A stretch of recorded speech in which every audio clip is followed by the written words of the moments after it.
22 మంది mini van లో districts నుంచి వచ్చారండి. సో వాళ్ళు పెద్దమ్మ తల్లి టెంపుల్కి వచ్చారంట. టెంపుల్కి వచ్చాము హైదరాబాద్ లో, వాళ్ళందరూ సైట్ సీయింగ్ ఎందుకు వచ్చారండి. సో ఈ పాయింట్ ఎందుకు చెప్తానంటే, హైదరాబాద్ లో సైట్ సీయింగ్ అంటే చార్మినార్ అవి చూడాలి. వారాహిని ఒక పాయింట్ కింద పెట్టుకొని వస్తే ఆ రోజు నేను అనుకున్నాను గెలిచేసాం. ఒక రామోజీ ఫిలిం సిటీనో, ఒక చార్మినారో, ఇంకొకటో షాపింగ్ పాయింట్స్ లేకపోతే విజిటింగ్ ప్లేసెస్ కింద పెట్టుకొని వస్తాం. టూరిస్ట్ వాళ్ళు ఒక డిస్టిక్ నుంచి వచ్చి పెద్దమ్మ గుడి దగ్గరికి వెళ్ళి, దగ్గరే వారాహి సిల్క్స్ ఉంది, మనం అందరం వెళ్ళాలని చెప్పి అందరూ వచ్చారు. మీరు రాగానే అడిగే క్వశ్చన్, నమస్తే మేడం మీకు ఏం కావాలని అడిగాం. మేము ఓన్లీ షాప్ చూడటానికి వచ్చామండి అన్నారు. షాప్ చూడటానికి వచ్చారు కదా, పర్లేదండి అన్నారు. 22 మంది వచ్చారండి, లేడీసే అందరూ. సో వాళ్ళు ఒక ట్రిప్ పెట్టుకున్నారు.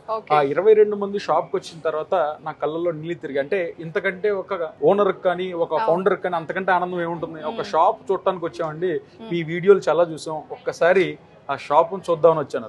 వచ్చిన వాళ్ళు మరి ఏమనుకున్నారేమో తెలీదు, ప్రతి ఒక్కళ్ళు శారీతోనే బయటికి వెళ్ళారండి. లేడీస్ అందరూ ఒకళ్ళకొకళ్ళు వాళ్ళు అనుకున్నారంట, బయట అడిగారు చూడటానికి రావచ్చా అని అడిగారంట.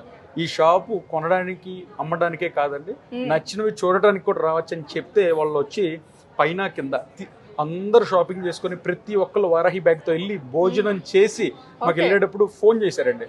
నేను వెళ్ళేటప్పటికి వెళ్ళిపోయాను. ఫోన్ చేసి మీ షాప్ చాలా అద్భుతంగా ఉంది, మీ ప్లాన్ ఎలా ఉందో తెలియదు కానీ భోజనం కూడా మీ దగ్గరే చేసాం, ఎప్పుడు మా ఇంట్లో ఏ శుభకార్యం జరిగినా మీ దగ్గరకు వచ్చి కంపల్సరీ పట్టుచీర కొనుక్కొని వెళ్తామని చెప్పారు. సో ఇది చాలా సార్లు చాలా ఎమోషనల్ గా మాకు కనెక్ట్ అయిందండి. అంటే ఒక కస్టమర్ షాపింగ్ పరంగా హాయ్ అంటే బాయ్ అనే ఫీలింగ్ కి ఒక ఎమోషనల్ కనెక్ట్ కి ఉన్న డిఫరెన్స్ ఏంటనేది మా వారాహి ఈరోజు చూపించింది అనమాట. అందుకే ప్రతి కస్టమర్ని అలా ట్రీట్ చేయడం వల్లే మనం ఈరోజు ఇంత త్వరగా జనాల్లోకి మార్కెట్లోకి వెళ్ళగలిగాం.